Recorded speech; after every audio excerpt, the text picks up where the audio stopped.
प्रदोष के दिन यदि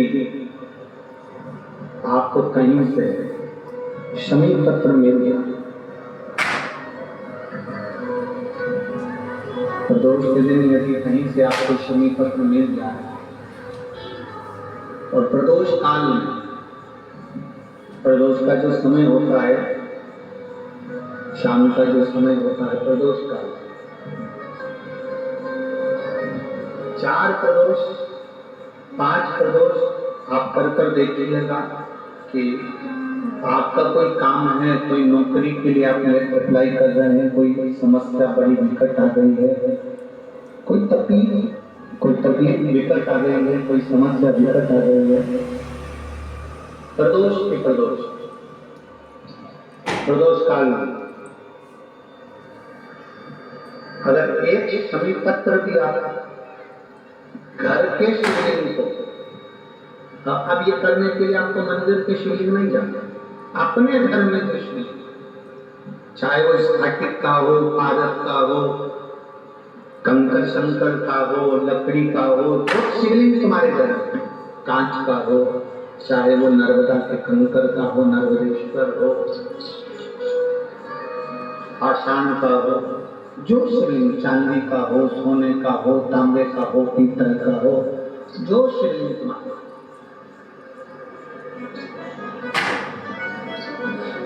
एक शमी पत्र यदि आप भगवान शंकर के शिवलिंग पर समर्पित कर रहे हो और उस शमी पत्र को उठाकर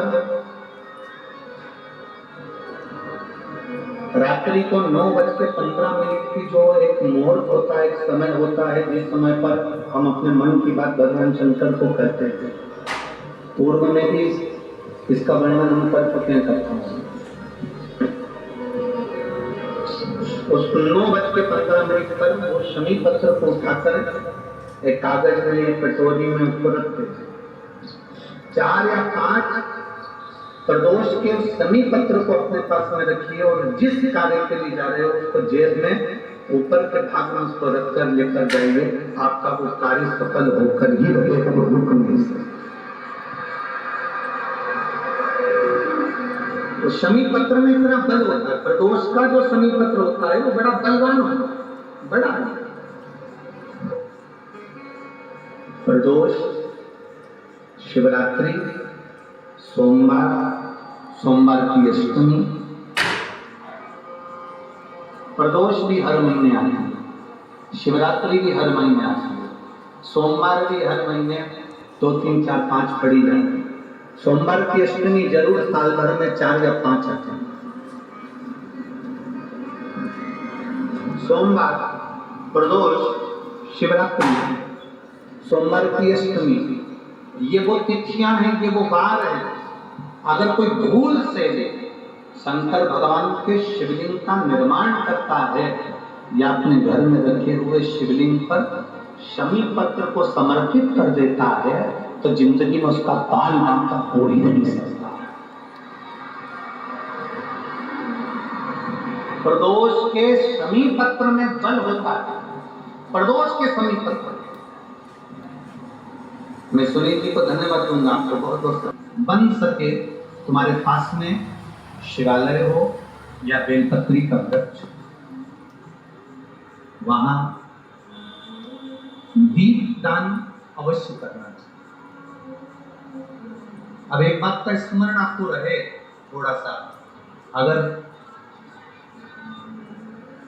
किसी कामना के वश अगर हम दीप लगा रहे हैं या हमारे मन में कोई भाव उत्पन्न है और हम बाबा से कहना चाहते हैं कि बाबा मेरा ये कार्य है आप पूर्ण करिएगा, तो फिर शिव मंदिर में भी लंबी बाती का दीप आप प्रदोष या सोमवार की अष्टमी या सोमवार या श्री शिवाय नमस्तुभ्यं शिवरात्रि तो बाबा से निवेदन करता। हाँ, विशेष जब कोई एक बहुत बड़ी बात हो, आपके कार्य में कहीं अटकल हो रही हो, तो एक ही दीप में 2 बातें, शिव श्री शिवाय नमस्तुभ्यं, पहली बाती बनाई शिव और शक्ति के नाम से, दो बाती एक साथ। पर कब? जब विशेष कोई आपका कार्य हो, वो अटक रहा हो, विशेष कोई कार्य, और आप बाबा से प्रार्थना कर रहे हो, तो दो बाती का भी प्रयोग आप कर सकते हो। ऐसे शिव तत्व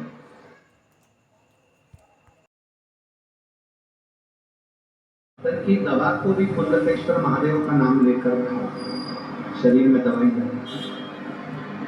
शुगर लेवल ऊपर हो गया, शुगर बहुत ऊंचाई पर पहुंच गई, शुगर ज्यादा की हो गई, तो एक बेलपत्र कुंडलेश्वर महादेव का नाम लेकर शंकर जी पे चढ़ी हुई, अशोक सुंदरी की वहां स्पर्श करी हुई, रोज प्रतिदिन कम से कम 2 बेलपत्र गला पकड़ रहा,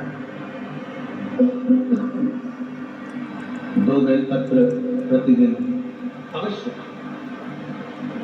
ज्यादा ही शुगर ऊंची जा रही है तो 3 बेलपत्र सुबह दोपहर शाम शिव जी को जल चढ़ाएं, उसका आचमन करें। दिन भर में बेलपत्र खाने के बाद शाम को ब्लड की जांच जरूर कराएं, शुगर का लेवल अपने आप डाउन होगा। शिव पर भरोसा कर कुंडलेश्वर महादेव का नाम लेकर अगर खाएंगे, फल मिलेगा, फल प्राप्त। आगे वर्णन आया, ये प्रदोष की पूजन का नियम किसने बनाया? ये प्रदोष की संध्या काल का, प्रदोष के समय का पूजन का विधान कौन बनाया? ये प्रदोष के समय पर एक बेलपत्र चढ़ाने का विधान किसने बनाया? प्रदोष के समय पर एक शमीपत्र चढ़ाने का विधान किसने बनाया? प्रदोष के समय पर अगर मान लो कोई बीमारी से जानी व्यक्ति की है, जो ठेला चला रहा है, उसके पास में खाने के लिए कुछ नहीं है, हटे कपड़े पहन रहा है, उसकी जिंदगी में कुछ भी नहीं बचा और कर्जे में लगा हो गया, एक चावल का दाना अगर प्रदोष के दिन, प्रदोष काल में शाम के समय पर शंकर के शिवलिंग पर चढ़ा देता है, तो 3 या 4 प्रदोष में उसका कर्जा चुकना प्रारंभ हो जाता है। प्रदोष का विधान